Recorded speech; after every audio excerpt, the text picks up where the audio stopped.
The first rays of dawn crept over the ancient city, casting long, trembling shadows across the cold stone of the execution ground. In the hush before the city awoke, the air itself seemed to hold its breath, heavy with anticipation and the faint, metallic scent of fear. The ground was worn smooth by the passage of countless feet, spectators, guards, and the condemned, each leaving behind an invisible residue of hope, dread, or resignation. Here, beneath the looming walls of the arena, justice was not a matter of deliberation or debate. It was a spectacle, raw, immediate, and absolute. The arena itself was a marvel of engineering and cruelty. Massive stone arches framed the periphery, their surfaces etched with the stories of past judgments. Torches, still flickering from the night's vigil, cast wavering pools of light onto the sand, illuminating the stains of old blood and the deep grooves where cages had been dragged. The silence was broken only by the restless shuffling of guards and the low, guttural growl of animals caged just out of sight. Somewhere beyond the walls, the city's life continued, merchants preparing their stalls, mothers stirring pots over morning fires, children still lost in dreams. But here, time seemed to pause, as if the world itself recoiled from what was about to unfold. The condemned stood in a line, shackled and silent, their faces drawn and pale in the pre-dawn gloom. Some stared at the ground, refusing to meet the gaze of the assembled crowd. Others looked skyward, lips moving in desperate, silent prayers. Each had been brought here by a different path, some guilty, some innocent, all now equaled before the ancient machinery of justice. Their crimes ranged from theft and blasphemy to treason and rebellion, but the outcome would be the same. Today, justice would be served not by the stroke of a sword or the swing of a rope, but by the unleashed fury of hungry dogs. The crowd began to gather, their footsteps echoing off the stone as they filed into the stands. There was a strange energy in the air, a mingling of excitement, fear, and something darker, a hunger for the spectacle to come. Children clung to their mothers' skirts, wide-eyed and silent. Old men leaned on canes, their faces set in grim lines. Vendors hawked bread and wine, their voices rising above the murmurs of the crowd. This was not just an execution.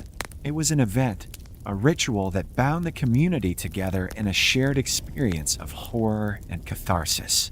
As the sun climbed higher, the arena filled with light, revealing every detail in stark relief.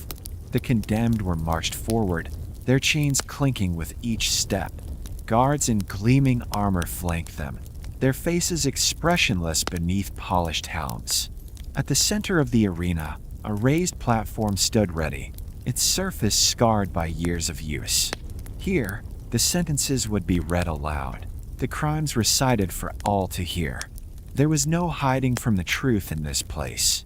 Every flaw, every misdeed, was laid bare before the judgment of the crowd. The dogs, too, sensed what was to come. From their cages at the edge of the arena, they watched with bright, hungry eyes, their bodies tense with anticipation. These were no ordinary animals. They had been bred and trained for this purpose, their instincts honed to a razor's edge.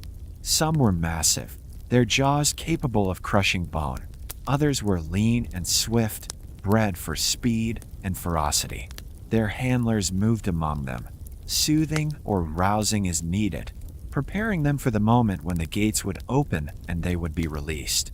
The magistrate arrived, his robes billowing in the morning breeze, a symbol of the law's authority. He mounted the platform and surveyed the crowd, his eyes cold and unyielding. With a gesture, he called for silence, and the arena fell still. In a voice that carried to the farthest reaches of the stands, he began to speak, reciting the charges and the sentences. Each name, each crime, was met with a murmur from the crowd, a ripple of judgment, approval, or, rarely, dissent. For the condemned, this was the final reckoning. Some wept openly, their bodies racked with sobs. Others stood tall, defiant to the end. A few collapsed, unable to bear the weight of what was to come. The guards moved efficiently, dragging those who could not walk, forcing them to their knees before the platform. Here, in the full glare of the morning sun, there was no dignity, no mercy, only the inexorable machinery of justice, grinding forward with pitiless precision. The magistrate finished reading the sentences and stepped aside. The handlers moved to the cages, unlocking the heavy iron doors. The dogs surged forward, straining against their leashes, their teeth bared in anticipation. The crowd leaned forward, breathless, as the final moment approached. This was what they had come to see: the raw, unfiltered reality of justice, stripped of pretense or compassion. With a signal from the magistrate, the handlers released the dogs. The animals exploded from their cages, a blur of muscle and fury. The condemned screamed, some trying to run, others collapsing in terror. The dogs fell upon them, their jaws closing with terrible finality. The crowd erupted, some cheering, others turning away in horror. In the space of a few heartbeats, the arena was transformed from a place of judgment to a scene of carnage. As the sun climbed higher, the spectacle continued. Each new victim met with the same relentless ferocity. The sand ran red with blood, the air filled with the sounds of agony and triumph. For the crowd, it was a reminder of the power of the law, the price of defiance, and the ever-present threat of retribution. For the condemned, it was the end, swift, brutal, and absolute. When the last cries had faded and the dogs were led away, the arena was left in silence once more. The crowd filed out, their faces pale and drawn, the memory of what they had witnessed etched into their minds. The magistrate departed, his duty done, leaving behind only the echoes of justice served. And as the sun set, the city returned to its routines, the horrors of the arena fading into the background, a dark secret shared by all who had witnessed it. Imagine a world where the meaning of justice is not measured in scales or decided by careful deliberation, but instead, by the unleashed fury of nature's most relentless predators. In the shadowed corners of history, there were societies that did not rely on the reasoned voices of judges or the collective conscience of a jury. Here, the final verdict was rendered in the arena, not with words, but with teeth and claws. The condemned stood alone, surrounded not by advocates or defenders, but by the baying of hungry dogs, their fate sealed by the primal law of survival. This was not a metaphorical punishment, nor a distant legend whispered to frightened children. It was a reality codified, ritualized, and executed in the full view of the public. The condemned, stripped of status and hope, became a spectacle, their bodies offered up to the crowd as both warning and entertainment. The dogs, bred and trained for violence, were not mere animals but instruments of the state, their hunger sharpened into a weapon of terror and control. In these societies, justice was a performance, a lesson written in blood and fear. The crowd did not come to witness fairness or mercy, they came to see the law enacted in its most brutal form. Each execution was a reminder: step out of line, and you too could face the jaws of justice. The arena became a stage for power, where rulers demonstrated their authority not through reason, but through the orchestrated violence of nature unleashed. The chilling concept of justice by dog reveals the darkest corners of human civilization, where punishment was designed not only to end a life but to erase dignity itself. It was a system that thrived on spectacle, using the terror of the pack to enforce obedience and crush dissent. There was no appeal, no possibility of redemption, only the certainty that, in the end, the law would devour those who defied it. As we journey deeper into this story, we will uncover the origins of this savage practice, the laws that justified it, and the lives forever changed by its cruelty. We will meet the condemned, the executioners, and the crowds who watched, each playing their part in a drama that blurred the line between justice and vengeance.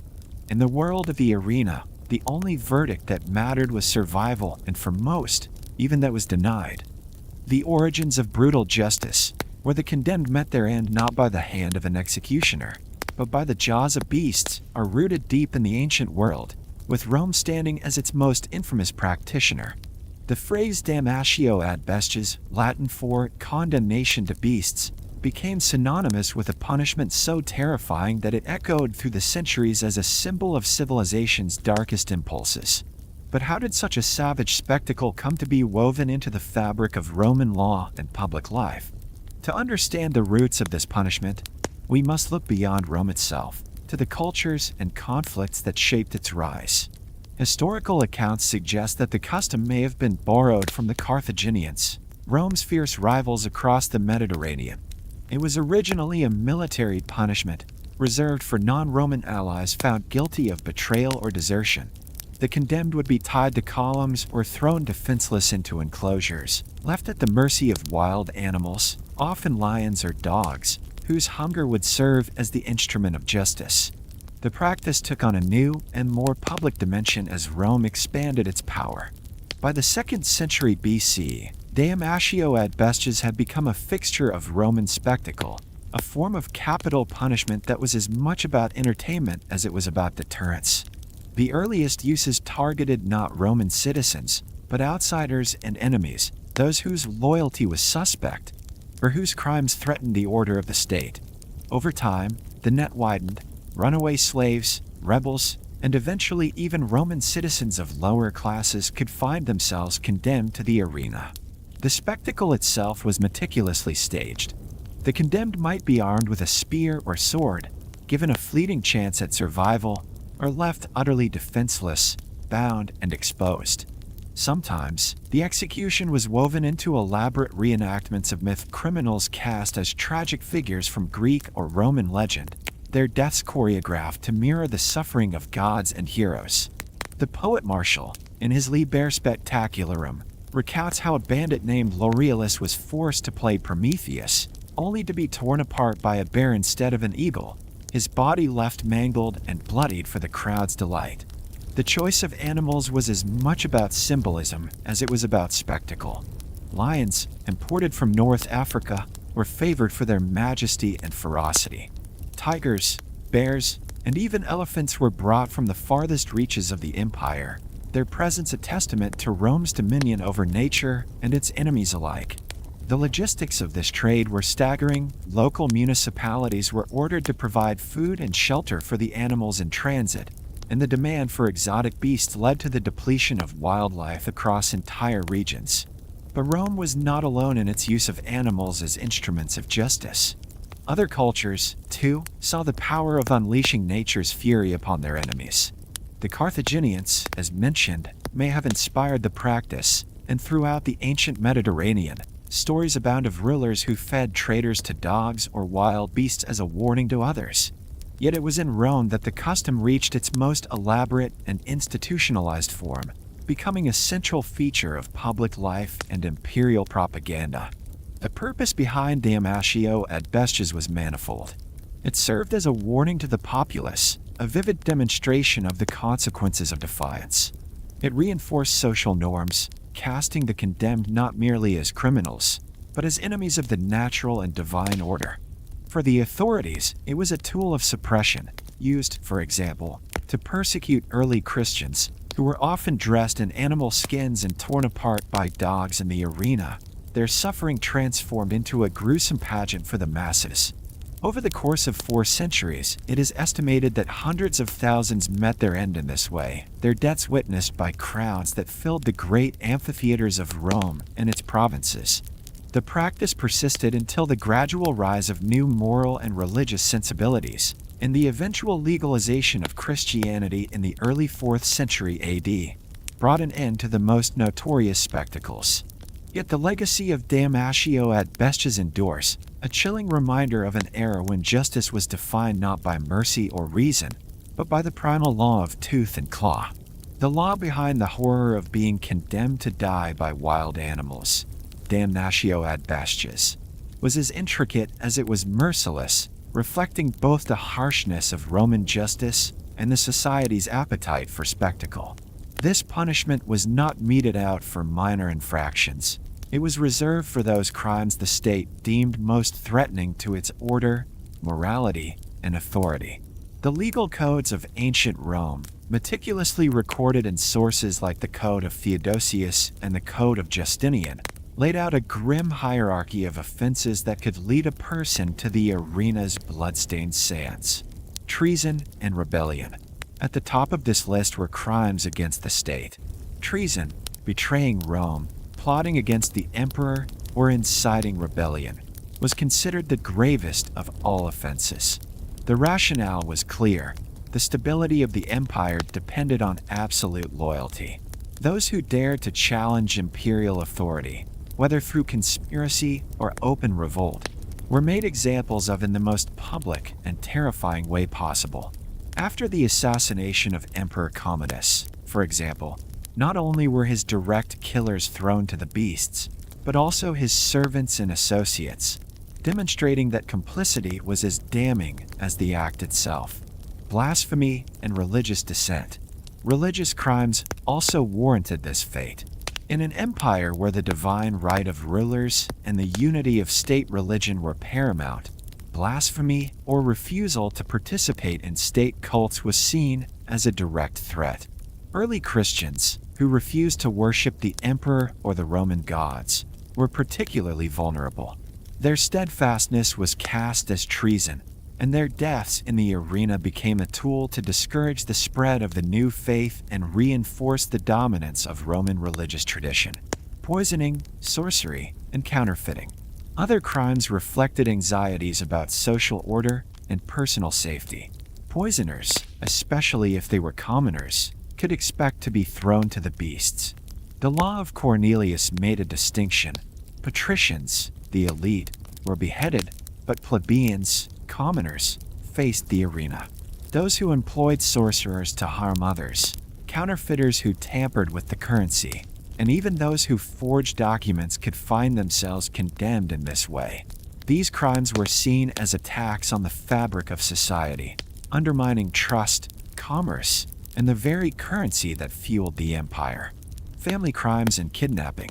Crimes against the family, the basic unit of Roman society, were also punished with damnatio ad bestias. Parricides, those who murdered their own parents, were typically drowned in a sack with snakes, pinaculii, but if no suitable water was available, they were sent to the arena instead. Kidnappers, especially those who abducted children for ransom, were similarly condemned, as the safety of the young was a matter of public concern and outrage. Runaway slaves and social outcasts. Runaway slaves and disgraced soldiers were frequent victims. For slaves, the process could be especially swift and brutal. Sometimes they were sentenced without a formal trial, their fates decided by their owners or local authorities.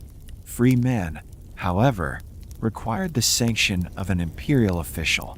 The law of Petronius, Lex Petronia, in AD 61 offered some protection, forbidding masters from sending slaves to the beasts without a judicial verdict. But this was a rare concession in an otherwise unforgiving system.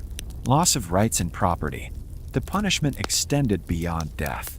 Those sentenced to damnatio ad bestias lost all civil rights. They could not make a will.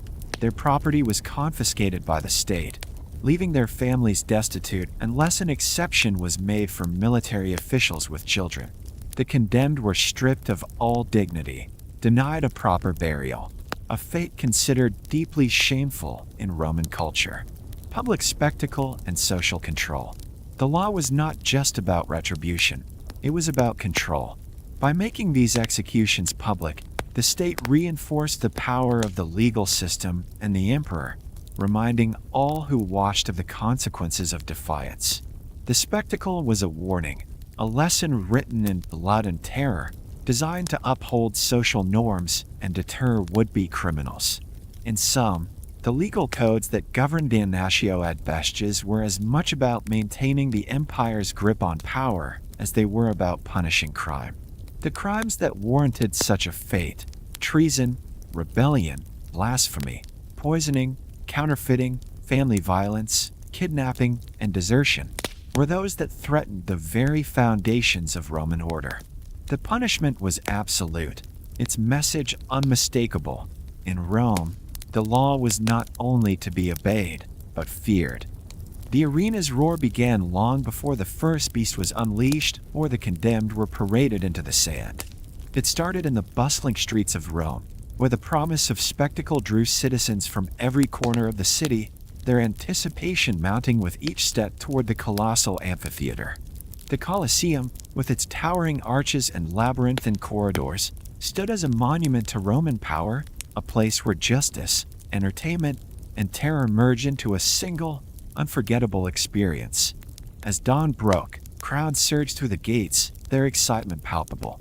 Senators and Vestal virgins claimed their seats of honor close to the arena floor, while slaves and commoners jostled for space high in the upper tiers. Vendors wove through the throng, hawking bread, wine, and sweetmeats, their cries mingling with the chatter of thousands. The air was thick with the sense of roasting meat, sweat, and anticipation. For many, this was a holiday, a chance to see the power of Rome made manifest, to witness the ultimate fate of those who had defied the state. The condemned, known as damnatio bestias, were kept out of sight until the appointed hour. When their moment arrived, they were marched into the arena in chains, stripped of dignity and hope. The parade itself was a ritual of humiliation.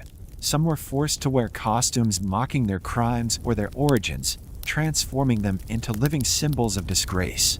Others were made to reenact mythological tales, their deaths staged as fatal charades that blurred the line between fiction and reality. A thief might be dressed as Orpheus, playing a lyre amid wild animals, only to be torn apart by a bear, while another might suffer the fate of Dirce, bound to a bull and dragged to a brutal end. The spectacle was carefully orchestrated to maximize its emotional impact. The crowd, thousands strong, became a single, restless organism, laughing, jeering, and placing bets on which victim would last the longest or die the most spectacular death. Children watched wide-eyed as the rituals unfolded, while old men and women remembered past games, comparing the brutality of this day to those that had come before. The editor of the games, often the emperor himself, sat in a place of honor, his reaction scrutinized by all. His presence was a reminder that these executions were not just punishments, but acts of state, sanctioned at the highest level. The arena itself was a stage set for horror and awe. Trapdoors opened with a flourish, releasing lions, bears, and leopards into the sand. The condemned, sometimes naked and always terrified, were given no chance of escape. Some were tied to seesaws or other contraptions, their frantic movements only prolonging the inevitable as the beast closed in. The crowd's laughter and applause rose to a fever pitch, their collective voice drowning out the screams of the dying. For a few moments, the boundaries between justice and entertainment, between punishment and play, vanished entirely. Ritual humiliation was an essential part of the process. The condemned were not just killed, they were degraded, their bodies and identities erased in a public display of power. They were denied the rights of citizens, stripped of legal protections, and transformed into objects of scorn. The spectacle served as a warning to all. In Rome, to defy the law was to risk not only death, but utter obliteration. As the last cries faded and the sand grew slick with blood, the crowd settled back into their seats, ready for the next act, perhaps a gladiatorial combat or a mock naval battle. The condemned were dragged away, their bodies left to rot or fed to the beasts.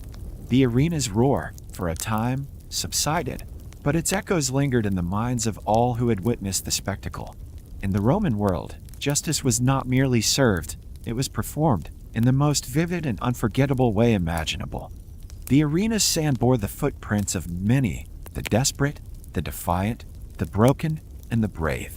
To truly understand the horror and spectacle of damnatio ad bestias, we must look beyond the faceless mass of criminals and see the individuals whose lives ended beneath the jaws of beasts.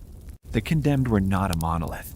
They came from every corner of the empire and every stratum of society, united only by the fact that their fate was to be made an example before the eyes of Rome. Political prisoners, Among the most prominent victims were political prisoners, men and women whose only crime was to find themselves on the wrong side of power. In a world where the emperor's word was law, dissent was dangerous. Senators, generals, and even members of the imperial family could fall from favor and be branded as traitors. Their executions were not merely punishments but public warnings. Loyalty to Rome, and above all to the emperor, was non-negotiable. The spectacle of their deaths reinforced the absolute authority of the state and the peril of ambition or opposition. Religious dissenters. Religious dissenters, especially early Christians, also filled the ranks of the condemned. Their refusal to sacrifice to the Roman gods or acknowledge the divinity of the emperor was seen as both blasphemy and sedition. The persecutions under emperors like Domitian, Marcus Aurelius, and Valerian were marked by episodes where Christians were rounded up, tried, and offered a chance to recant. Those who refused were sent to the arena, where they faced death by beasts as a public lesson in the dangers of defying Rome's religious order. The story of Cyprian, Bishop of Carthage, is emblematic. When ordered to conform to Roman rites, he refused, knowing the penalty was death. Though he was ultimately executed by the sword, many of his contemporaries were not so fortunate. Their deaths in the arena became both a warning and, for their followers, a rallying cry, calming criminals and social outcasts. Yet the majority of victims were ordinary people, slaves who had run away, thieves, forgers, kidnappers, and those accused of poisoning or sorcery. For these humiliors, or lower status individuals, the law offered no mercy. Their executions were staged as public entertainment, their suffering a spectacle for the masses. They were branded as infames, stripped of reputation and rights, their deaths serving to reinforce the social hierarchy and the power of the law. A story from the sand, Blandina of Lugdunum. To humanize the condemned is to remember their names and stories. One such figure is Blandina, a Christian slave girl from Lugdunum, modern-day Lyon, France. In 177 CE, during a wave of persecution, Blandina was arrested along with dozens of others. She was tortured in prison, forced to witness the suffering of her friends, and repeatedly urged to renounce her faith. When she refused, she was led into the arena. There, she was tied to a stake and exposed to wild beasts.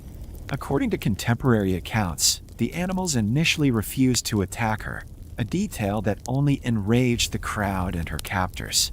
Eventually, she was placed in a net and thrown before a wild bull, which tossed her again and again until she died. Her courage became legendary among early Christians, but for the crowd, her death was just another act in the day's bloody drama. Invisible victims.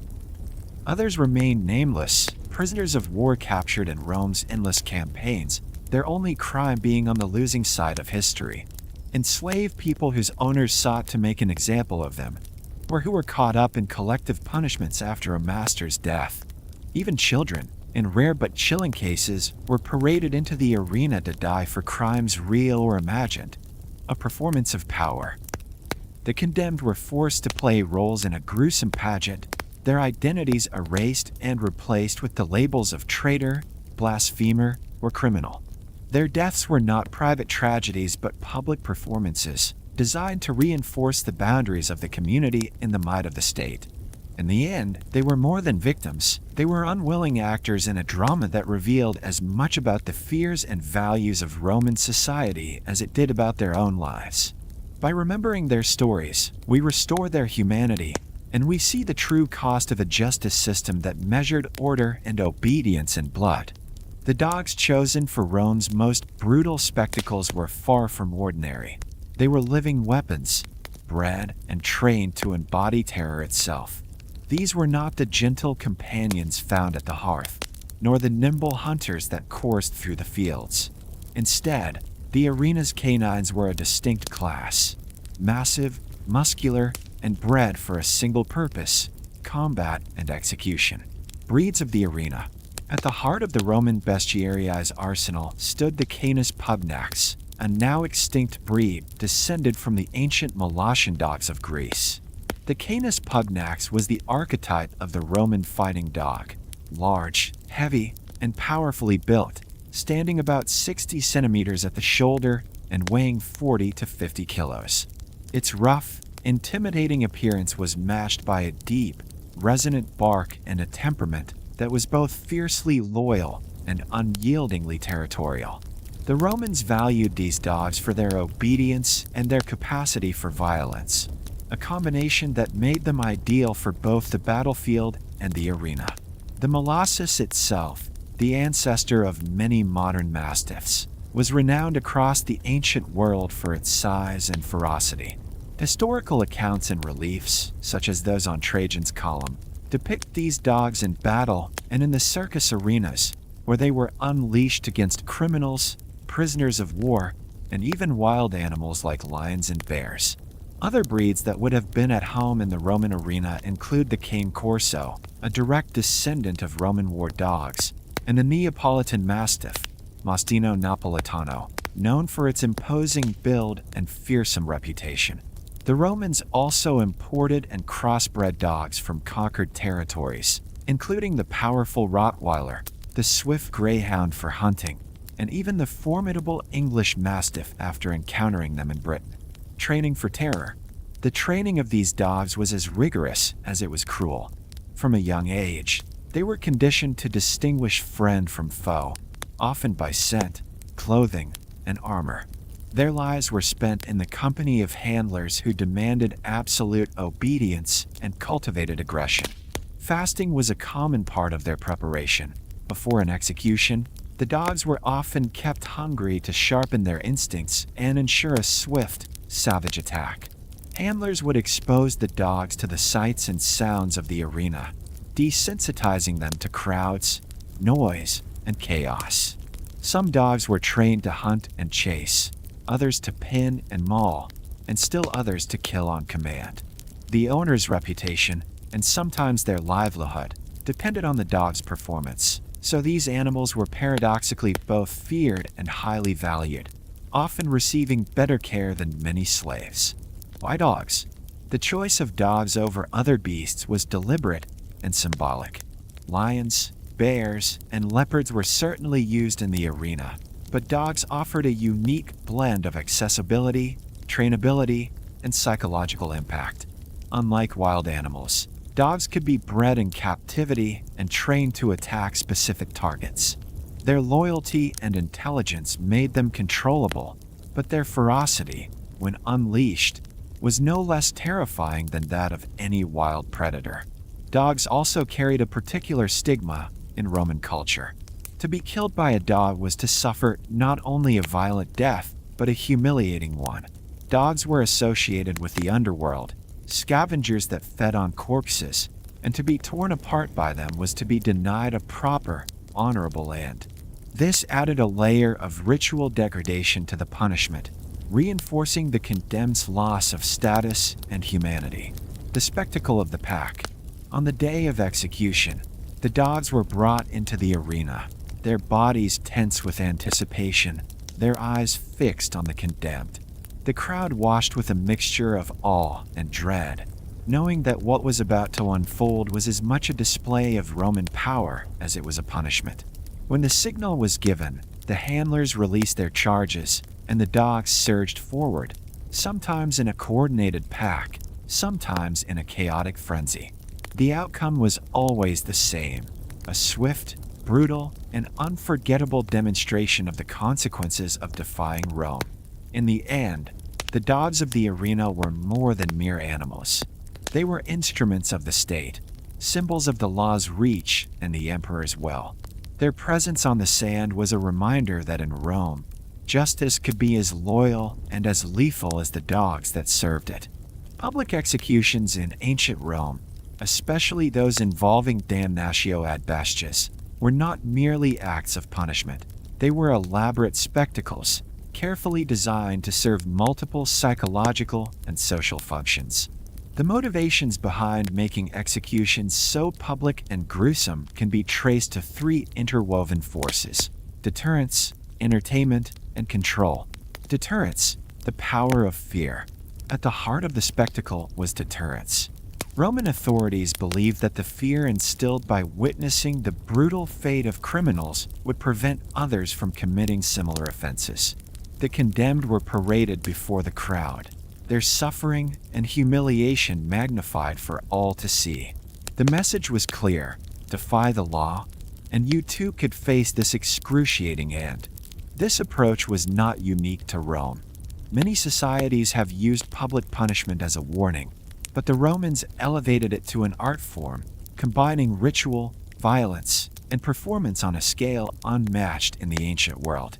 Entertainment, the morbid curiosity of the masses. Yet deterrence alone does not explain the enduring popularity of these spectacles. The arena's roar was fueled by the crowd's fascination with violence and death. Public executions became communal events, drawing people from all walks of life into a shared experience.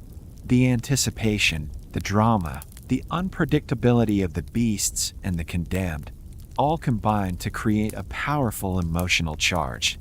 Authorities catered to this appetite, staging executions with theatrical flair, ensuring that each event was unique and memorable.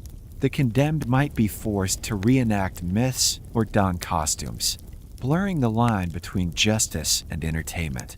The crowd's reactions, cheers, jeers, even bets on the outcome, were integral to the performance, binding the community together through a collective, if unsettling, ritual.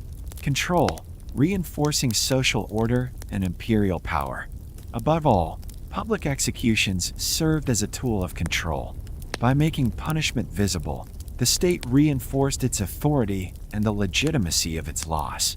Executions were staged in the amphitheater, the heart of the city, where the entire population was invited to witness the consequences of defiance. The condemned, branded as infames, without reputation, were stripped of dignity and identity, their deaths serving to reaffirm the boundaries of acceptable behavior and the power of the ruling class. The spectacle was a performance of imperial justice, a visual demonstration that the law was absolute and that the community's moral stability depended on the eradication of those who threatened it. The psychological impact extended beyond the condemned. For the audience, witnessing such violence was both a warning and a reassurance. The state was strong, order was maintained, and justice, however brutal, was served. The rituals surrounding these executions, from the reading of sentences to the presence of officials and clergy, reinforced the sanctity and authority of the law. Participation in or even passive observation of these events fostered a shared understanding of justice and morality, aligning individual behavior with societal expectations. A ritual of power and belonging. The arena's roar was more than noise. It was the sound of a society reaffirming its values, boundaries, and hierarchies. Public executions were a form of propaganda, projecting the might of the state and the consequences of rebellion or crime. They were also a means of dehumanizing the condemned, transforming individuals into symbols of disorder to justify harsh measures. Through spectacle, the community was reminded of its collective identity and the dangers that lurked beyond its moral and legal borders. In sum, the gruesome public executions of Rome were a calculated blend of deterrence, entertainment, and control, a spectacle that communicated powerful messages about justice, authority, and the social order, all played out on the bloodstained sands of the arena. Religious and moral justifications or condemnations of Rome's public executions, especially those involving damnatio ad bestias, reveal a complex and often contradictory landscape of thought among ancient philosophers, religious leaders. In the broader society, the violence of the arena was not only a legal or political tool, but also a performance deeply entwined with the values, beliefs, and anxieties of the Roman world. Religious roots and ritual overtones. Some scholars highlight the religious roots and overtones of the early games, which retained their cultic significance even into imperial times. The public execution of criminals became part of a broader ritual calendar, with spectacles staged as offerings to the gods or as demonstrations of Rome's favor with the divine. The act of punishing wrongdoers in the amphitheater was, for some, a way to purify the community, expiating collective guilt and reinforcing the moral boundaries that separated Roman order from chaos and barbarism. Executions, in this light, became a form of sacrifice, an offering of the guilty to restore the moral and cosmic balance of the city. Philosophical and moral justifications. Roman philosophers and elite writers often approached the violence of the arena with ambivalence. Some, like Seneca, accepted the violent execution of criminals during the games as unquestionably just, seeing it as a necessary affirmation of the law and the social order. The drama of death in the arena was interpreted as a spectacle that allowed the community to confront the limits of justice, courage, and virtue. Gladiatorial combat, for example, was sometimes described as a lesson in bravery and endurance, while the execution of criminals was seen as a harsh but essential means of reinforcing the authority of the law and the values of the community. Yet, even among the elite, there was discomfort with the excesses of the spectacle. The educated classes often viewed the mass entertainment of executions as a sign of moral degradation and vulgarity, something from which they should maintain a certain distance. The philosopher and statesman Seneca, while accepting the justice of execution, also criticized the cruelty and bloodlust of the crowds, warning that such spectacles could corrupt the soul and erode the very values they were meant to uphold: public morality and social order. For the broader Roman public, the arena was a place where justice was made visible and tangible. The condemned were branded as infames, without reputation or honor, and their public suffering served as a vivid demonstration of the consequences of violating the community's moral and legal codes. The spectacle of punishment was a collective act, a performance in which the entire community participated as witnesses and, in a sense, as judges. The pain and humiliation of the condemned became a lesson in the importance of conformity, obedience, and the maintenance of social order. Religious dissent and challenge. Not all religious voices accepted the legitimacy of these spectacles. Early Christian leaders, in particular, condemned the violence and idolatry of the games. For Christians, the arena was a place of martyrdom, where the faithful bore witness to their beliefs even unto death. The willingness of Christian martyrs to face the beast rather than renounce their faith became a powerful counter-narrative, challenging the moral legitimacy of the state's violence and offering an alternative vision of justice rooted in mercy, forgiveness, and the sanctity of the individual soul, a society confronting itself. Ultimately, the religious and moral justifications for Rome's public executions were as much about the society's anxieties and aspirations as they were about the crimes of the condemned.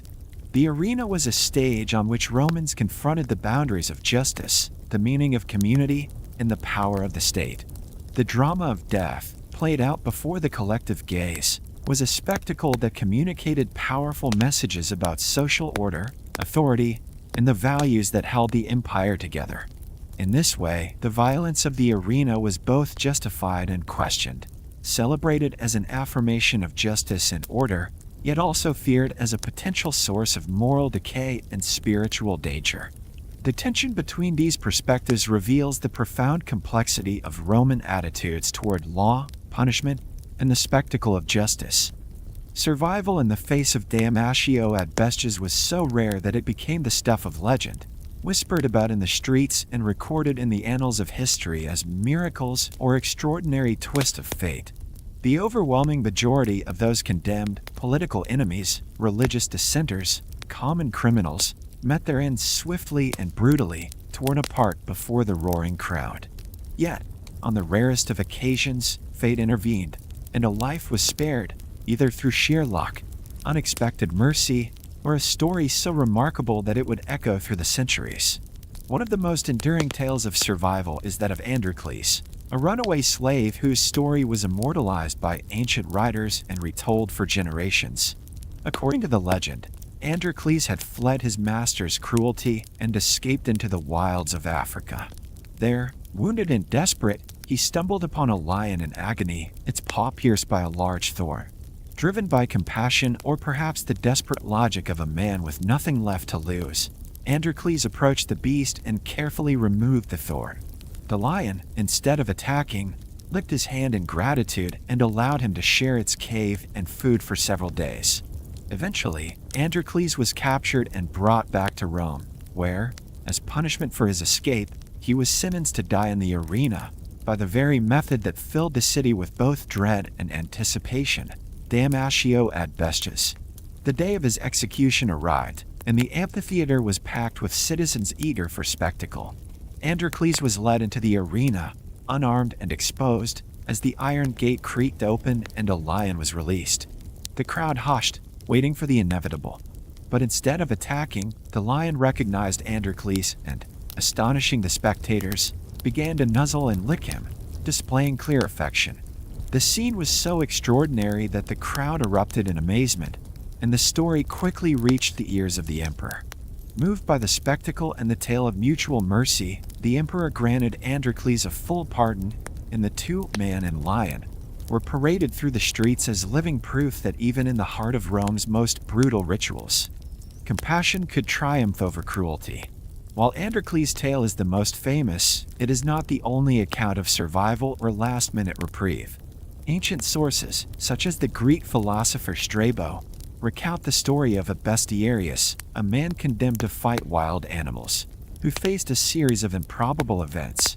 First, he was set against a boar, but the animal fatally gored its own handler, forcing the guards to kill it before it could attack the prisoner. Next, a bear was brought in, but it refused to leave its cage, again sparing the man. Finally, a leopard was released, which did not hesitate and swiftly killed the condemned. Though his ultimate fate was grim, the sequence of near-miraculous survivals became legendary for its defiance of the expected order, a fleeting dance with fate in a place designed only for death. There were also moments when the crowd or the emperor himself intervened, moved by a display of courage, piety, or sheer spectacle. Sometimes, a condemned person's unexpected bravery or a perceived sign from the gods would sway public opinion, leading to a last-minute pardon. In rare cases, the animals themselves refused to attack, interpreted by some as a divine sign or a testament to the innocence of the accused. Such occurrences were seized upon by religious groups, especially early Christians, as evidence of providence in the power of faith. But for every tale of survival, there were countless stories of despair.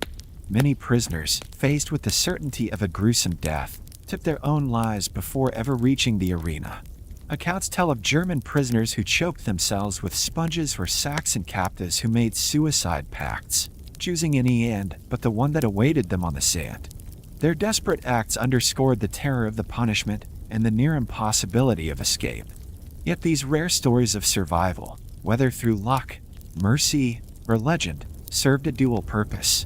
They offered a glimmer of hope in a world defined by cruelty, and they reinforced the spectacle's power, for nothing captivated the Roman imagination more than the unexpected, the miraculous, or the merciful twist in a narrative otherwise ruled by brutality.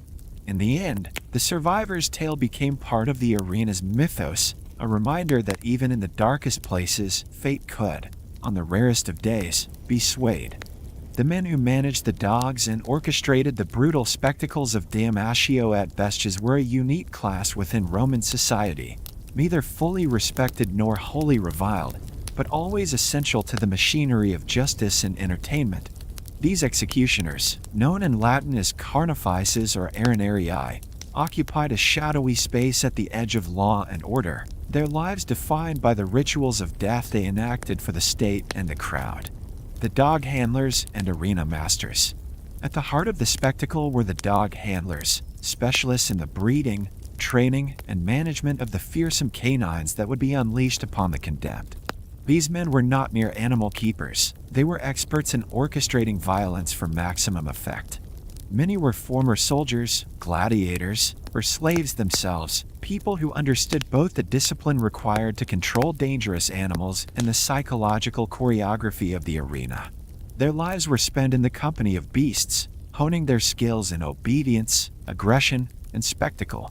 The arenarii, arena officials, worked closely with these handlers. Their responsibilities extended far beyond simple logistics.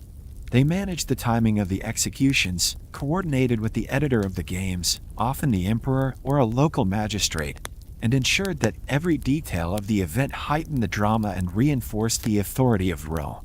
The handlers and officials were responsible for the safety of the crowd, the security of the condemned, and the smooth flow of the spectacle. They became masters of ceremony in a theater of death, their reputations built on their ability to deliver both terror and order. The executioner's status and motivations. Executioners in Roman society, much like their medieval successors, were often social outcasts, marked by the taint of their profession.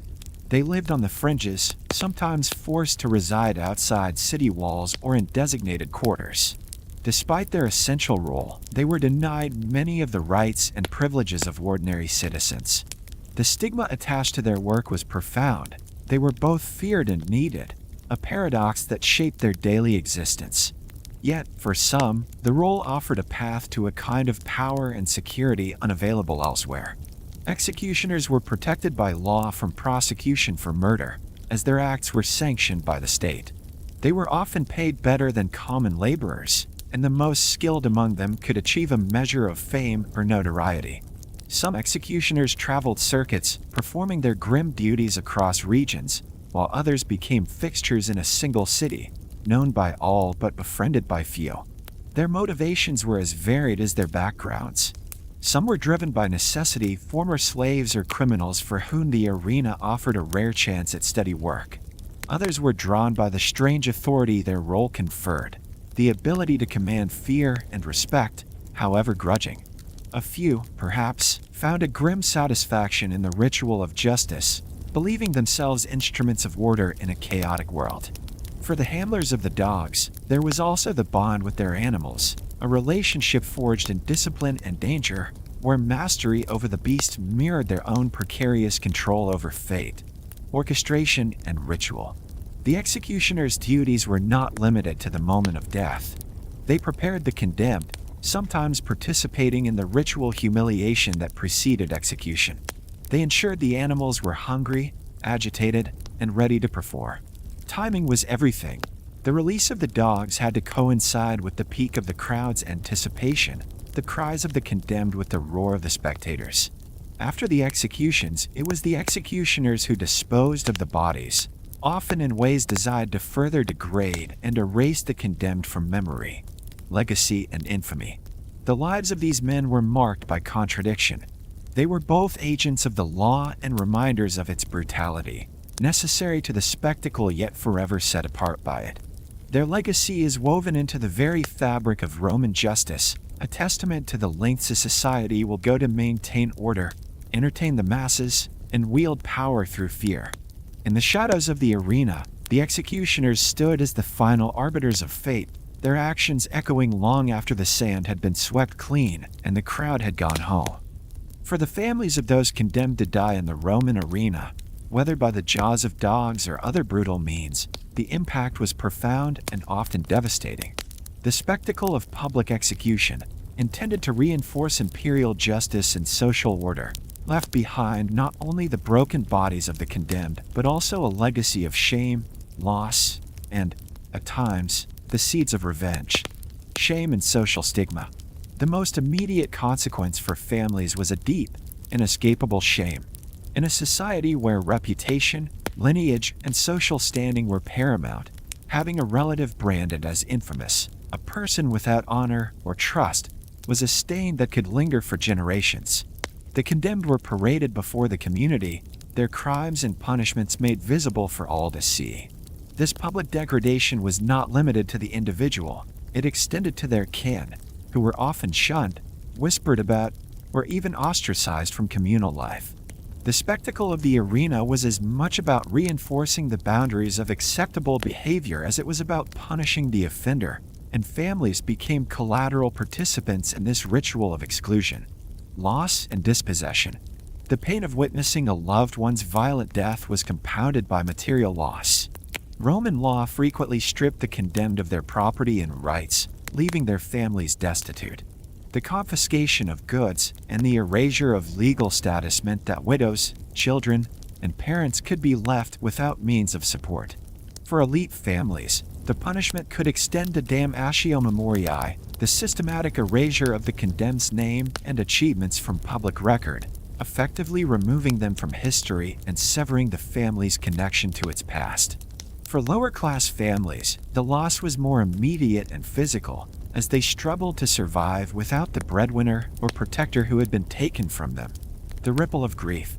Beyond material loss, the emotional toll was immense. The violence and humiliation suffered by the condemned were meant to serve as a warning, but for families, it was a wound that could not heal. The spectacle was designed to isolate the wrongdoer, but it also isolated those who mourned them, forcing them to grieve in silence or risk sharing in the stigma. The trauma of seeing a loved one degraded and destroyed before a cheering crowd haunted families, shaping their memories and, in some cases, their futures. Occasions of revenge and resistance. While most families suffered quietly, some responded with acts of resistance or revenge. In rare cases, relatives of the condemned sought justice through the courts, petitioning for clemency or restitution. Others, especially among the lower classes or marginalized groups, might be driven to acts of defiance, helping fugitives escape, participating in uprisings, or even seeking vengeance against those who had orchestrated the execution.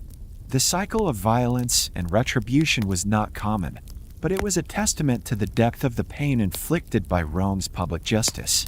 A collective performance of suffering. Ultimately, the impact on families was part of the broader spectacle of Roman justice. The arena did not just punish the individual, it enacted a drama in which the whole community, including the families of the condemned, was forced to confront the cost of social order and the reach of imperial power. The suffering of families became another layer in the performance, a silent but ever-present reminder of the price of defiance and the fragility of belonging. In the grand amphitheaters of Rome, the drama of death was not confined to the sand.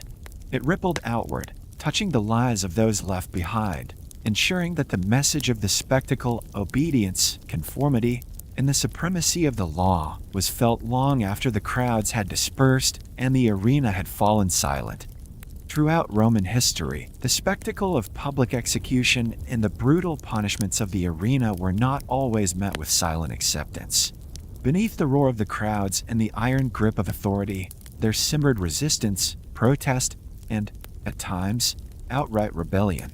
The very public nature of these punishments, designed to instill fear and enforce order, also provided a stage upon which the oppressed, the aggrieved, and the marginalized could voice their outrage, sometimes with explosive consequences. Social unrest and everyday resistance.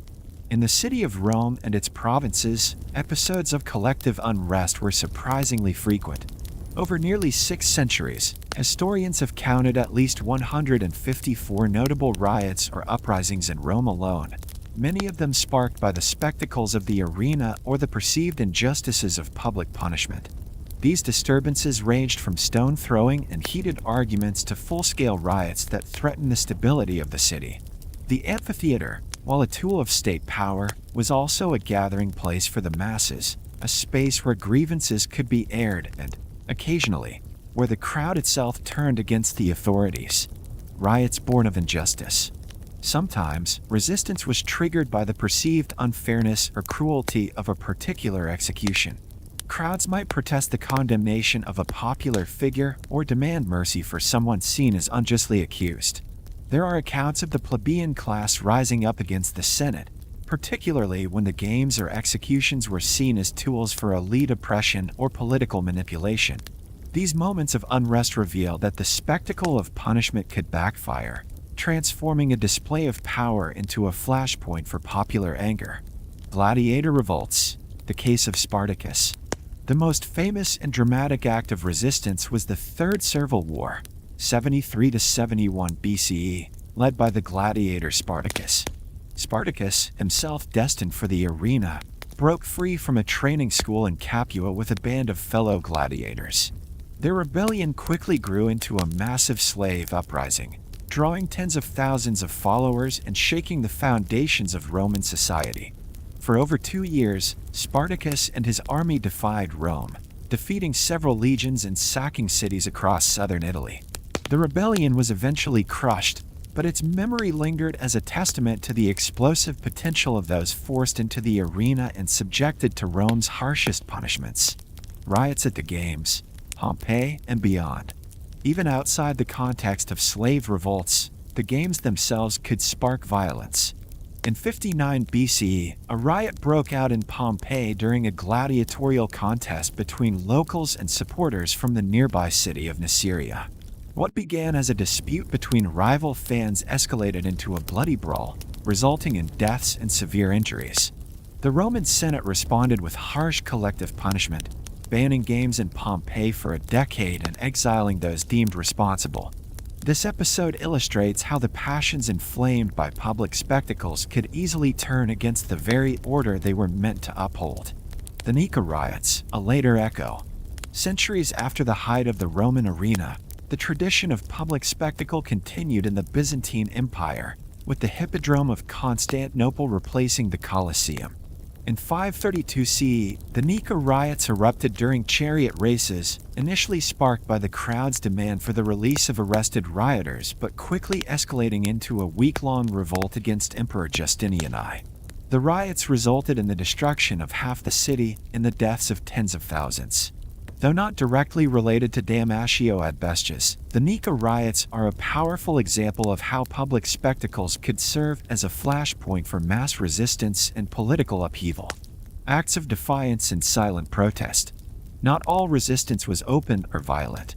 Some took the form of silent protest, families refusing to reclaim the bodies of the condemned, communities quietly venerating martyrs, or individuals risking their lives to help fugitives escape their fate. Early Christian communities, in particular, transformed the memory of those executed in the arena into powerful symbols of faith and resistance, challenging the legitimacy of the state's violence through acts of remembrance and storytelling. A stage for dissent. In the end, the very arenas designed to enforce obedience and display the might of the law also became stages for dissent. The spectacle of punishment, intended to cow the populace, sometimes did the opposite, igniting the passions of the crowd, exposing the fragility of authority, and, on rare occasions, sparking rebellion that threatened the foundations of Roman power. The history of resistance against these punishments is a reminder that even the most fearsome displays of state violence could not always silence the human drive for justice and dignity. The debate over whether Rome's public executions, especially those involving damnatio ad bestias, were truly about justice or primarily about instilling terror has long divided historians. The answer is complex, rooted in the dual nature of the spectacles themselves, which blended legal punishment, social control, and mass entertainment in ways that were uniquely Roman. Justice as performance. Many scholars argue that these executions were, at their core, a public performance of justice. The Romans themselves saw the arena as a place where the law was made visible, where the abstract concept of ius justitia, justice, was transformed into a tangible, communal experience. The condemned were punished before the eyes of the entire community, reinforcing the legitimacy of the legal system and the authority of the state. The spectacle was a means to visualize and reinforce the notion of imperial justice, making the consequences of crime unmistakably clear to all. The seating arrangements, the ritualized reading of crimes, and the involvement of the audience all contributed to turning justice into a shared civic ritual, one that reaffirmed the social order and the power of the law. Terror and social control. Yet, it is impossible to ignore the element of terror. The sheer brutality of the punishments, being torn apart by dogs, burned alive, or crucified, was designed to provoke horror and fear. The public nature of these executions, often staged in the city's largest venues or even in the town forum, ensured that the message reached as many people as possible. The goal was deterrence, to make an example of wrongdoers so that others would think twice before challenging the law. The spectacle of bloodshed, humiliation, and agony was a warning, a vivid demonstration of what awaited those who defied the state. As one historian notes, brutal executions were meant to keep the public in line and to show those who stepped out of line what would happen to them if they did not conform. entertainment, and the blurring of boundaries. Adding another layer to the debate is the undeniable fact that these executions were also entertainment. Crowds flocked to the arena not just to witness justice, but to experience the thrill, horror, and drama of the spectacle. Executions were staged alongside gladiatorial games and animal hunts, blurring the lines between punishment and performance. For the masses, the arena was a place to confront the limits of morality, law, and social order, but also a venue for communal excitement and emotional release. Historians' perspectives. Modern scholars remain divided. Some emphasize the ritual and legalistic aspects, viewing the spectacles as a necessary affirmation of justice and social cohesion. Others focus on the psychological and political impact, seeing the arena as a tool of terror wielded by the elite to maintain control over the populace. Still others highlight the entertainment value, suggesting that the bloodshed served as a kind of social glue, binding the community together through shared experience and spectacle. Conclusion. Ultimately, the truth lies in the overlap of these interpretations. For the Romans, justice and terror were not mutually exclusive, they were intertwined. The arena was a stage where the state's power was both celebrated and feared, where justice was enacted through violence, and where terror served as both a warning and a spectacle. The legacy of these executions is a testament to the complexity of Roman society, a place where law, fear, and entertainment merged in the bloodstained sand of the amphitheater. The echoes of Rome's brutal justice have resonated for centuries, not only in the collective memory of Western civilization, but also in the art, literature, and iconography that sought to capture, and sometimes critique, the spectacle of the arena. Ancient texts, mosaics, and later artistic works all serve as windows into the Roman psyche, revealing how the violence of damnatio ad bestias and other public executions was both recorded and interpreted by those who witnessed or remembered it. Depictions in ancient texts. Writers of antiquity did not shy away from describing the horrors and drama of the arena. Roman authors such as Seneca, Martial, and Juvenal commented on the spectacle, sometimes with admiration for the bravery shown, but often with a critical eye toward the excesses of cruelty and the emotional impact on the audience. Christian writers, in particular, preserved detailed accounts of martyrdoms, emphasizing the suffering and steadfastness of those condemned to die for their faith. Tertullian, for example, offered eyewitness testimony of executions staged as mythological dramas, so-called fatal charades, where victims were forced to reenact violent legends, their deaths serving both as punishment and as entertainment. These literary sources reveal that executions were not only legal acts, but also theatrical performances, often woven into the fabric of myth and ritual. The condemned might be dressed as Hercules, Prometheus, or Orpheus, their deaths mirroring the torments of gods and heroes. Such accounts underline the dual purpose of the spectacle, to enforce justice and to captivate the imagination of the crowd. Mosaics and visual art. The visual impact of these spectacles was immortalized in Roman art, particularly in mosaics and frescoes that adorned public buildings and private villas. Archaeological evidence, such as the El Gem mosaic from North Africa, depicts scenes of capital punishment in the arena, with criminals being attacked by animals, surrounded by the architecture of the amphitheater and the attentive gaze of the audience. These mosaics did not merely record events. They celebrated the visuality of justice, transforming the abstract concept of law into a tangible, communal experience. The arrangement of spectators in the mosaics, often according to social rank, further emphasized the hierarchical nature of Roman society and the collective participation in the spectacle of justice. The audience's emotional engagement, cheers, jeers, and vocal expressions, was as much a part of the show as the violence itself.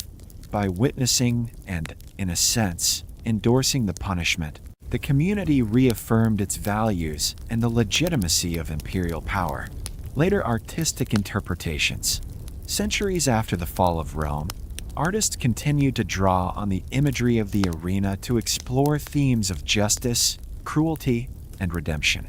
19th century painters like Jean-Léon Gérôme depicted the martyrdom of Christians in the Colosseum, using the stark contrast of suffering and spectacle to critique both ancient and contemporary attitudes toward violence and authority.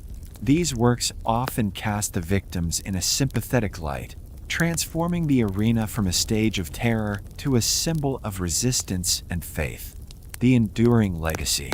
In sum, the depiction of brutal justice in Roman art and literature was not merely documentary. It was interpretive, shaping and reflecting the values of the society that produced it.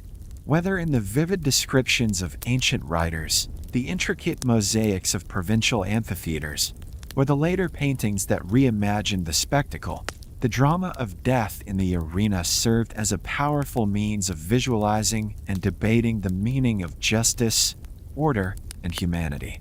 The echoes of these representations remind us that the spectacle of punishment was always more than an act of violence. It was a performance, a message, and a mirror held up to the world that watched. The end of execution by dogs and other wild beasts, damnatio ad bestias, marks a profound transformation in Roman society and its values, reflecting shifts in religion, politics, economics, and attitudes toward violence and justice. What began as a military punishment borrowed from the Carthaginians in the 2nd century BC and later became a staple of Roman criminal law and mass entertainment, eventually faded from public life, leaving only echoes in art, literature, and memory. Origins and peak. Initially, damnatio ad bestias was a tool for intimidating defectors, deserters, and enemies of the state, meant to deter crime through public terror. Over time, its use expanded to include a broader range of criminals, slaves, and religious dissenters, notably Christians during the early imperial persecutions. The practice reached its height between the 1st and 3rd centuries AD, when the Roman appetite for blood spectacles was at its peak and the Flavian amphitheater Colosseum became synonymous with the horrors of the arena. Signs of decline. By the 3rd and 4th centuries, several factors began to erode the foundations of this brutal tradition. Changing religious landscape. The rise of Christianity fundamentally altered Roman attitudes toward violence and punishment. As Christians gained influence, their teachings on mercy, the sanctity of life, and the immorality of blood spectacles gained traction. The Edict of Milan in 313 AD legalized Christianity and signaled a shift in imperial policy, leading to the gradual cessation of Christian executions in the arena. Christian leaders condemned the games, encouraging followers to avoid amphitheaters and circuses, which they associated with pagan cruelty and their own history of martyrdom. Economic and environmental costs. The logistics of staging damnatio ad bestias became increasingly unsustainable.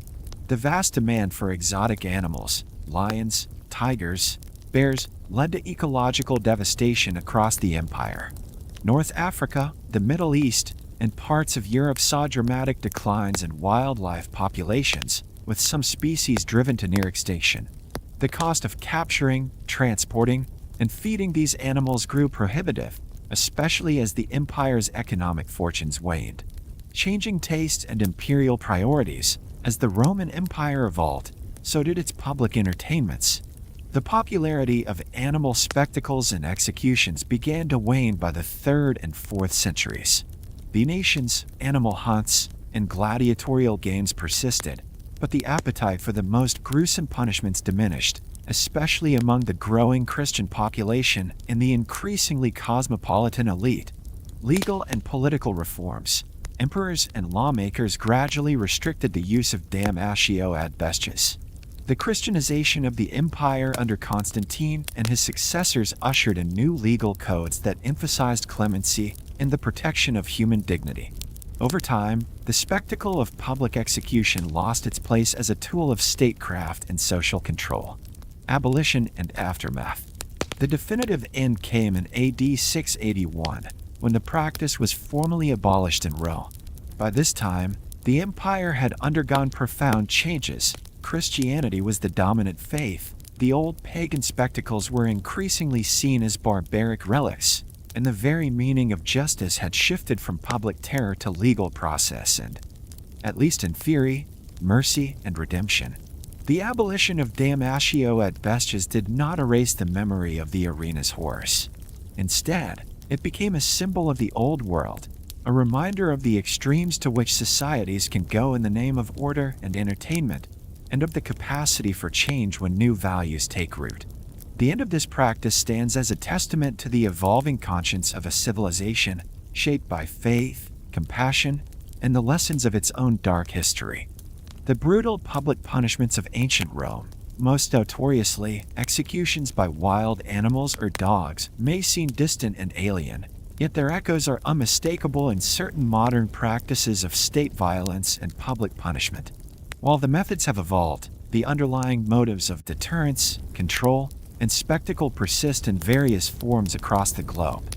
Public punishment is state performance. In Rome, the orchestration of executions in amphitheaters was a deliberate performance, designed to reinforce the authority of the state and the legitimacy of its laws. The condemned were paraded before the masses, their suffering not only a punishment but a warning, a vivid demonstration of the consequences of defiance. This blend of justice and terror, staged for public consumption, is a pattern that has reappeared throughout history. Modern parallels: public executions and state violence. Public executions. Even in the 21st century, some states continue to carry out executions in public. In certain countries, hangings, shootings, or beheadings are conducted before crowds, with the explicit aim of deterring crime and reinforcing state power. The spectacle is sometimes broadcast or reported widely, ensuring the message reaches beyond those physically present. The Roman logic of deterrence and communal participation in justice remains apparent. Ritualized humiliation and display. Modern regimes have also used ritualized public humiliation, parading prisoners, forced confessions on television, or public shaming campaigns to achieve similar effects. These acts, while less physically violent than ancient executions, serve to degrade the individual and reinforce the power of the state in the eyes of the populace. State violence is spectacle. In some contexts, state violence is intentionally made visible. Police brutality, mass arrests, and the suppression of protests are sometimes conducted in ways designed to be seen, photographed, and disseminated. The aim is not only to punish but to send a message about the reach and resolve of authority. Media and the digital arena. The digital age has created new forms of public spectacle. Videos of violence, whether state-sanctioned or vigilante, are shared on social media, sometimes as warnings, sometimes as propaganda. The global audience, once confined to the amphitheater, now watches from screens, and the psychological impact of witnessing punishment endures. Differences and evolving values. Despite these parallels, there are crucial differences. Modern legal systems, especially in liberal democracies, emphasize due process, proportionality, and the protection of individual rights. The trend over centuries has been toward the privatization of punishment and the abolition of cruel and unusual penalties. Debates about the death penalty, police violence, and the ethics of public shaming reflect a growing discomfort with the spectacle of state violence and a shift toward rehabilitation and human dignity. Yet, the persistence of public punishment in some societies and the fascination with its spectacle reminds us that the psychological and political functions identified in ancient Rome remain relevant. The tension between justice, deterrence, and terror continues to shape how societies punish and how they remember. Conclusion. The Roman arena, with its orchestrated blend of law, violence, and theater, set a precedent for the use of public punishment as a tool of statecraft and social control. While the forms have changed, the impulse to make punishment visible, to use it as both a warning and a spectacle, endures in various guises. The challenge for modern societies is to recognize these echoes and to ask, are we pursuing justice, or are we simply repeating the ancient dance of power and fear? The legacy of Rome's brutal public punishments, executions by wild animals, ritual humiliation, and the orchestration of terror as justice cast a long and complex shadow over our modern understanding of justice and cruelty. These events, immortalized in art, literature, and legal memory, force us to confront the dual nature of justice, its power to protect and its potential to dehumanize. Foundations of law and justice. Roman law, with its codification in the 12 Tables and later the Corpus Juris Civilis, established the groundwork for many core principles of modern legal systems: the right to a fair trial, the presumption of innocence, and the importance of legal representation. The Roman emphasis on procedure, codification, and the role of magistrates and juries continues to inform the structure of courts and the administration of justice today. These enduring legacies highlight Rome's pioneering role in shaping the ideals of fairness, order, and legal rationality that underpin contemporary societies. The shadow of cruelty and deterrence. Yet the Roman system was also marked by its severity. The use of public executions, including damnatio at bestias, was explicitly designed to deter crime and reinforce state control. The spectacle of punishment, so vividly described in ancient sources, served as both a warning and a communal ritual, binding society together through shared fear and spectacle. This legacy reminds us that justice systems, even those built on principles of fairness, can be harnessed as tools of terror, humiliation, and social exclusion. Modern societies have inherited both the strengths and the dangers of this dual legacy. While many legal systems have moved away from public and corporal punishment, the impulse to use justice as a means of deterrence and control persists. Debates about the death penalty, mass incarceration, and the publicization of criminal trials reflect ongoing tensions between justice as a safeguard of rights and justice as a performance of authority. Memory, art, and the moral imagination. The memory of Rome's cruelty is kept alive not only in legal codes but in the arts and cultural consciousness. Roman literature, mosaics, and later works have depicted the spectacle of punishment as both a warning and a subject for moral reflection. These representations challenge us to reckon with the human cost of justice systems that prioritize order over mercy, and to recognize the ways in which cruelty can be normalized or even celebrated under the banner of law. Lessons for today. The story of Roman justice is a reminder that the evolution of law is not linear. The very principles that protect rights and dignity today were forged in a context where justice could also mean public agony and degradation. Modern legal systems, influenced by Roman precedent, have sought to address these flaws through institutional safeguards, judicial independence, and a commitment to human rights. Yet the specter of cruelty lingers, whether in the persistence of harsh punishments, the spectacle of state violence, or the marginalization of the vulnerable. A call for reflection. Ultimately, the legacy of Rome's justice system compels us to ask difficult questions. What is the purpose of punishment? How do we balance deterrence with dignity? And how do we ensure that justice serves not only the order of the state but the humanity of all its members? The echoes of the arena remind us that justice, at its best, is a shield for the vulnerable, but at its worst, it can become a mask for cruelty. In remembering the victims of Rome's brutal spectacles, we are challenged to build systems that honor both the rule of law and the sanctity of human life, ensuring that the lessons of the past guide us toward a more just and compassionate future. As I reflect on the dark chapters of Roman justice, when the meaning of law was made manifest in the sand of the arena, and when being eaten by dogs was not a metaphor but a sentence, I am struck by the paradox at the heart of Rome's legacy. For the Romans, justice, iustitia, was the very foundation of their right to rule, both over themselves and over others. It was the value that legitimized empire, the principle that justified the immense power entrusted to emperors and elites. Yet, the same system that prided itself on the rule of law and the promise of order also institutionalized violence and cruelty on a scale rarely witnessed before. What do we learn from this? First, that justice is never a static ideal. It is a practice shaped by the values, fears, and ambitions of those who wield it. In Rome, Justice was not only about fairness or protecting the weak, it was about maintaining order, reinforcing hierarchy, and making power visible. The law was a living thing, evolving with the needs of the state, sometimes embracing clemency and sometimes bordering on cruelty. The spectacle of punishment, public, agonizing, and often theatrical, was not merely a tool for deterring crime, but a ritual that bound the community together, visually reaffirming who belonged and who did not. The Romans believed justice must not only be done, but seen to be done.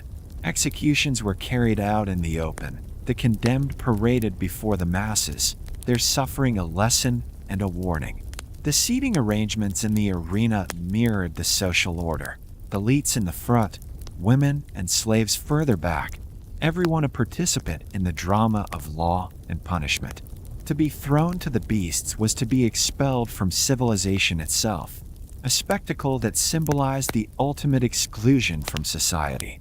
Yet, even as the Romans codified the rule of law and pioneered concepts that would shape Western legal thought for millennia, their system was deeply unequal. Justice was stratified by class, citizenship, and gender. The upper classes were often spared the harshest punishments. Slaves and non-citizens bore the brunt of the law's violence. The same law that protected property rights and established procedures for trial also sanctioned collective punishment and the most agonizing forms of execution. This duality forces us to confront uncomfortable truths about the nature of justice. It can be a shield for the vulnerable, but it can also be a mask for cruelty. It can unify a society, but it can also serve as a tool of exclusion and terror. The Romans, for all their brutality, genuinely believed they were creating a just order, one that would bring peace, stability, and even a measure of fairness to a vast and diverse empire. Many of their subjects, over time, came to accept this, arranging their lives around the expectations and protections of Roman law. But history reminds us that justice, when untethered from compassion and equality, can become indistinguishable from oppression. The public spectacles of Rome, so meticulously staged, so widely attended, were not only about punishing the guilty, but about displaying the power of the state and the boundaries of belonging. The condemned were not just punished, they were erased, their suffering a spectacle that reaffirmed the community's values and fears. In pondering these dark chapters, I am reminded that every society must grapple with the tension between order and mercy, between the need for deterrence and the imperative of dignity. The legacy of Roman justice is a warning and a lesson that the law, for all its promise, must be constantly examined, not only for its procedures and outcomes, but for the values it enacts and the people it serves or excludes. Justice must be more than a performance. It must be a practice rooted in humanity. As we look back on Rome's arenas, let us remember not only the grandeur of its legal achievements, but also the suffering of those whose lives were sacrificed to its vision of order. Let us strive for a justice that is not only seen to be done, but is truly just for everyone, not just the privileged few. As the last light of day slits behind the towering arches of the ancient arena, the once thunderous space is transformed. The marble seats, worn smooth by centuries of spectators, now sit empty, their tears bathed in the soft, golden haze of dusk. The sand of the arena floor, once churned by the desperate struggles of the condemned and the relentless charge of dogs, lies undisturbed, a pale, silent expanse that betrays nothing of the violence it has witnessed. The echoes of the crowd, cheers, gasps, the collective intake of breath as justice was meted out in blood, have faded into memory. The barking of the dogs, so fierce and commanding in the heat of the spectacle, is replaced by a profound and almost sacred silence. Only the wind moves now, whispering through the open corridors and stirring the dust that settles in the cracks of ancient stone. Where once the condemned were paraded, mocked, and sacrificed, there is only emptiness, a stage abandoned, a ritual concluded. In this stillness, the arena becomes a monument not to victory or power, but to the price of justice as it was once imagined. The grandeur of the architecture, the precision of its design, all seemed to ask, was it worth it? What did this spectacle truly achieve? The silence invites reflection, demanding that we reckon with the cost of a system that equated order with terror and justice with public suffering. For a moment, the ghosts of the past seemed to linger. The faces of the condemned, political prisoners, religious dissenters, common criminals flicker in the mind's eye, each one a reminder that behind every sentence was a life, a family, a story cut short. The handlers and executioners, the magistrates and emperors, the roaring crowds, all are gone, leaving only the memory of their roles in this vast, communal performance. The arena, once the heart of civic life and the stage for the ultimate assertion of state power, is now a place of contemplation. As darkness falls, the arena's emptiness becomes its message.